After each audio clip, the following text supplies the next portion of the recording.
આજે હું તમારી સાથે એક મારા જીવનમાં બનેલો રમૂજી કિસ્સો કહું. એક અમારા મિત્રના ત્યાં વાસ્તુ હતું અને હું વાસ્તુમાં ગયો. પછી ઘણા બધા લેખકો પણ આવ્યા હતા અને એક લેખકની સાથે હું જમતો હતો અને મને ઓળખાણ કરાવી યજમાને કે ભાઈ આ ભાઈ છે એ એમનું પોતાનું પ્રિન્ટિંગ પ્રેસ છે રમેશભાઈ, અને તમે ઓળખાણ કરો. પછી મારી પણ ઓળખાણ કરાવી કે આ રમેશ તન્ના છે. હવે મારા જીવનમાં કદી ન બન્યું હોય એવું બન્યું. મોટાભાગે આપણે એકબીજાને મદદ કરતા હોઈએ છીએ કે તમે મારું થોડુંક રાખો, તમે હું તમને થોડીક મદદ કરું. આવું જીવનમાં પરસ્પર સહકારથી જ ચાલતું હોય છે. વાટકી વ્યવહાર કહેવો હોય તો એને વાટકી વ્યવહાર પણ કહી શકીએ. હવે આ કાકા હતા ને એ એવા જબરજસ્ત હતા. મને કે શું કહ્યું તમારું નામ?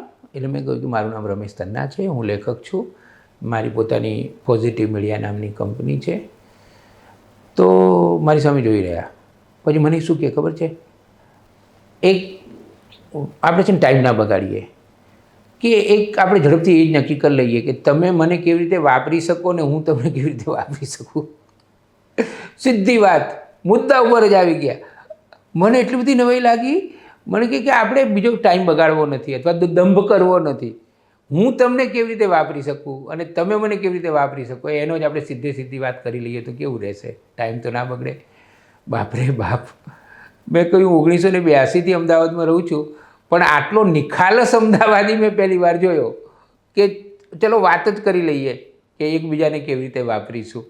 નિખાલસતા એ સારી બાબત છે, પણ આટલી હદની નિખાલસતા તો સારી બાબત ના કહેવાય.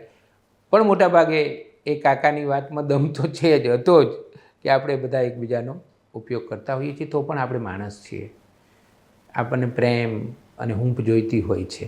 અને એમાં કશું ખોટું પણ નથી કે આપણે એકબીજાને થોડોક સહયોગ કરીએ, અને એકબીજાના સહયોગ વગર જીવન જીવી શકાતું જ નથી.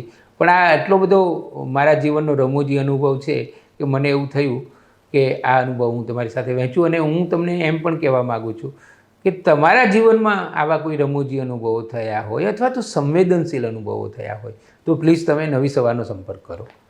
આપણે આ બધા આટલા આવા રમૂજી અને સંવેદનશીલ પ્રેમથી ભરેલા જે અનુભવો છે એ આખા સમાજને વહેંચીએ તો વધારે મજા આવે અને આ સમાજ વધારે જીવવા જેવો બને.